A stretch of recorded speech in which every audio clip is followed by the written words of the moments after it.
તો નમસ્કાર દર્શક મિત્રો, દેશ દુનિયા અને ગુજરાતના તાજા મહત્વના અને માહિતીલક્ષી સમાચારમાં આપનું સ્વાગત છે।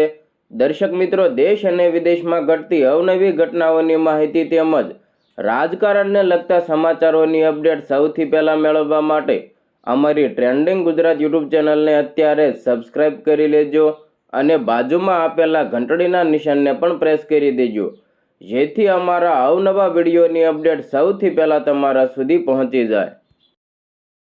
દર્શક મિત્રો, સૌપ્રથમ ગુજરાતના રાજકારણને લગતા સમાચાર ઉપર એક નજર કરીએ તો આપ સૌ લોકો સારી રીતે જાણો છો કે ગુજરાતમાં હાલ સ્થાનિક સ્વરાજ્યની ચૂંટણીનો માહોલ જોવા મળી રહ્યો છે।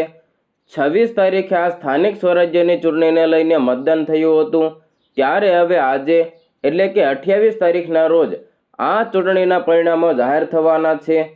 ઘણા ઉમેદવારોના ભાવિ આજે નક્કી થઈ જવાના છે। કોની જીત થશે અને કોની હાર થવાની છે તેનો ફેસલો આજે સાંજ સુધીમાં ઓલ ગુજરાતની સીટો ઉપર થઈ જવાનો છે। તમને જણાવી દઈએ કે ગુજરાતની રાજનીતિમાં આજે એક મોટો દિવસ છે। 26 એપ્રિલ 2026ના રોજ અસહ્ય ગરમી અને હીટ વેવની ચેતવણી વચ્ચે પણ ગુજરાતના લાખો મતદારોએ મતદાન મથકો ઉપર લાઈનો લગાવીને લોકશાહીમાં પોતાની આસ્થા વ્યક્ત કરી હતી, જેમાં 15 મહાનગરપાલિકાઓ, 34 જિલ્લા પંચાયતો અને 260 તાલુકા પંચાયતો સહિતની 393 સંસ્થાઓ માટે આજે મતગણતરી હાથ ધરાઈ છે। મિત્રો, 25,637 ઉમેદવારોના રાજકીય ભવિષ્યનો ફેસલો સ્ટ્રોંગ રૂમમાંથી બહાર આવનારા ઈવીએમ કરશે।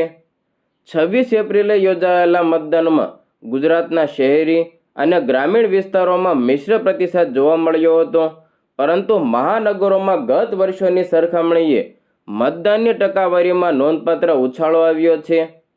વિગતવાર મતદાનની ટકાવારી ઉપર એક નજર કરીએ તો જિલ્લા પંચાયતો, જેમાં 61.69% સૌથી વધુ ઉત્સાહ ગ્રામીણ વિસ્તારોમાં જોવા મળ્યો। તાલુકા પંચાયતો કે જેની સીટો હતી 260, જેમાં 62.38% મતદાન નોંધાયું। સામાન્ય નગરપાલિકાઓ કે જેમાં 59.50% મતદાન નોંધાયું। મહાનગરપાલિકાઓ કે જેની સંખ્યા 15 છે તેમાં 49.02% જેટલું મતદાન નોંધાયું। નવનિર્મિત વાપી મહાનગરપાલિકામાં 65.68% જેટલું સૌથી વધારે મતદાન નોંધાયું।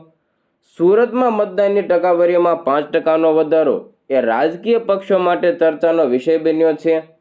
અમદાવાદમાં પણ 44.69% મતદારોએ ગરમીને માત આપીને વોટિંગ કર્યું હતું।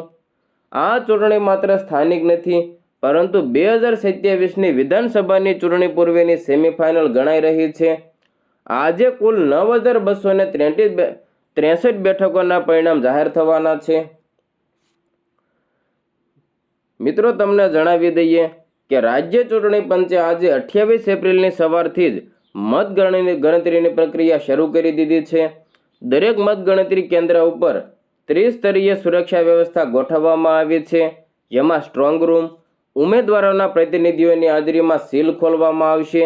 પોલીસ બંદોબસ્ત, વિજય સરઘસ દરમિયાન કોઈ અનિચ્છનીય બનાવ ન બને તે માટે રાજ્યભરમાં ચુસ્ત બંદોબસ્ત તૈનાત છે।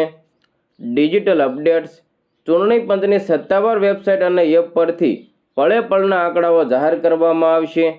શાસક પક્ષ ભાજપે વિકાસના મુદ્દે ફરી એકવાર તમામ મહાનગરપાલિકાઓમાં ભગવો લહેરાવવાનો દાવો કર્યો છે, જ્યારે વિપક્ષ કોંગ્રેસે મોંઘવારી અને બેરોજગારીના મુદ્દે જનતાએ પરિવર્તનનો મત આપ્યો હોવાનું જણાવ્યું, તો બીજી તરફ સુરત અને રાજકોટ જેવા શહેરોમાં આમ આદમી પાર્ટીના દેખાવ ઉપર સૌની નજર છે, કારણ કે તેમની જીત કે હાર ગુજરાતના ભવિષ્યના રાજકીય સમીકરણો બદલી શકે છે।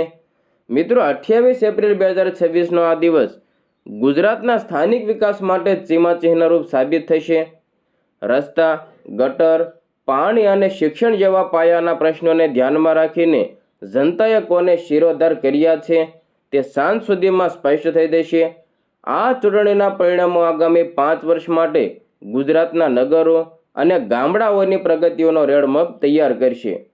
દર્શક મિત્રો, 28 એપ્રિલ એટલે કે આજનો દિવસ જે ચૂંટણીના પરિણામનો દિવસ છે, ત્યારે તમારા મતે આ વખતે ગુજરાતમાં કોણ બાજી મારશે? સત્તા પક્ષ ભાજપ, આમ આદમી પાર્ટી કે કોંગ્રેસની સૌથી વધારે સીટો આવશે? તમારો મંતવ્ય કોમેન્ટ બોક્સમાં જરૂર જણાવજો. હવે મિત્રો આગળ વાત કરીએ તો ગુજરાતમાં છેલ્લા ઘણા સમયથી આમ આદમી પાર્ટી સતત એક્ટિવ મોડમાં જોવા મળી રહી છે. પણ થોડા સમય પહેલા થયેલા કડદા આંદોલન બાદ પાર્ટીમાં ઘણો મોટો આંતરિક વિખવાદ જોવા મળી રહ્યો છે અને તેના જ કારણે હવે દિવસે ને દિવસે પાર્ટીમાં ભંગાણ જોવા મળી રહ્યો છે. એક બાદ એક નેતાઓ રાજીનામું આપી રહ્યા છે. પહેલા આમ આદમી પાર્ટીમાંથી ખેડૂત નેતા રાજુ કરપડાએ રાજીનામું આપી દીધું. હમણાં 2 દિવસ પહેલા દિલ્હીના રાજ્યસભાના સાંસદ રાઘવ ચડ્ઢા સહિત 7 સાંસદોએ રાજીનામું આપી દીધું અને જેને કારણે પણ આમ આદમી પાર્ટીને મોટો ફટકો પડ્યો છે.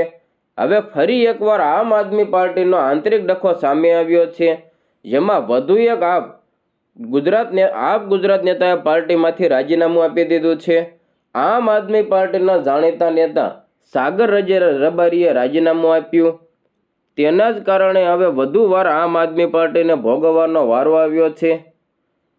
હવે સાગર રબારી પણ ભાજપમાં જોડાવાના છે તેવી અટકળો છે. એટલે હવે એવું કહી શકાય કે રાજ્યમાં ઓપરેશન લોટસ જોરશોરથી ચાલી રહ્યું છે. દર્શક મિત્રો, એક બાદ એક આમ આદમી પાર્ટીના કદાવર નેતાઓનું રાજીનામું અને ત્યારબાદ સત્તા પક્ષ ભાજપમાં જોડાઈ જવું, આના વિશે તમારો શું મંતવ્ય છે? શું તમે આ નેતાઓને સ્વીકારશો કે કેમ? કે તમારો મંતવ્ય કોમેન્ટ બોક્સમાં જરૂર જણાવજો.